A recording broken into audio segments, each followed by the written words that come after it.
Je peux t'aider à écrire quelque chose de banal et magnifique. Une journée sans scandale, juste un chaos domestique. Un bol qui se brise, un mail qu'on n'ose pas ouvrir.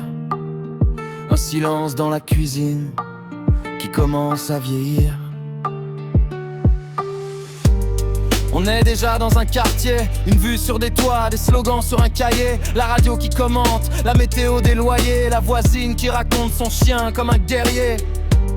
La ville défile au fond des vitrines, 30% sur les espoirs, crédit sur les vitamines. On s'embrasse trop vite, on se quitte par message et nos grands idéaux tiennent dans un court passage. Alors, je fais la queue dans ma propre histoire, ticket numéroté pour un peu de hasard. Entre deux notifications, je me regarde à peine, comme si ma vie passait en petite scène.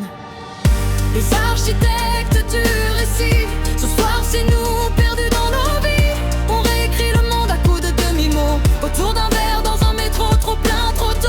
Les architectes du récit, c'est toi, c'est moi, nos petites folies. On repeint l'horizon sur un bout de serviette, avec 3 phrases bancales et des promesses en miettes. J'ai vu des couples faire semblant de se parler au café, chacun sur son île à faire glisser, liker, scroller. La serve sourit, elle connaît déjà l'histoire, le comment ça va qui cache tout le lundi du soir.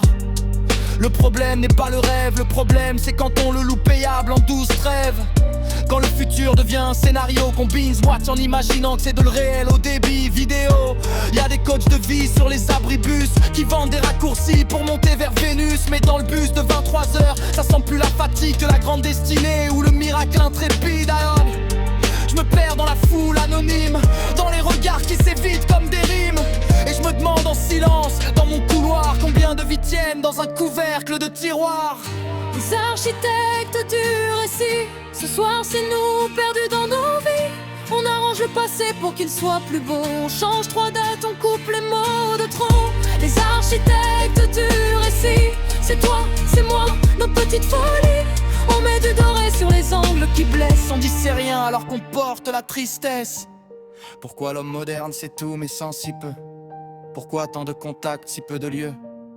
Pourquoi les cœurs vibrent à travers des écrans bleus? Pourquoi je me mens en disant tranquille, tout va mieux?